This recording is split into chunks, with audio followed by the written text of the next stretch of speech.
അങ്ങനെ ഇതാ അമീൻ ഇറങ്ങാൻ സമയമായി.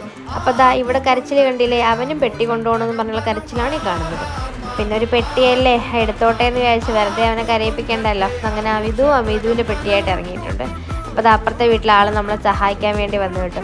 ഗൈസ്, എൻ്റെ കുഞ്ഞിൻ്റെ സന്തോഷം കണ്ടില്ലേ, പാവൻ്റെ കുഞ്ഞ്. അപ്പോൾ വണ്ടിയിൽ കയറിയപ്പോഴത്തേക്കും ഇത് ഫുൾ ഓൺ മോഡ്, സന്തോഷത്തില്ല, നാട്ടിൽ പോകുമല്ലേ.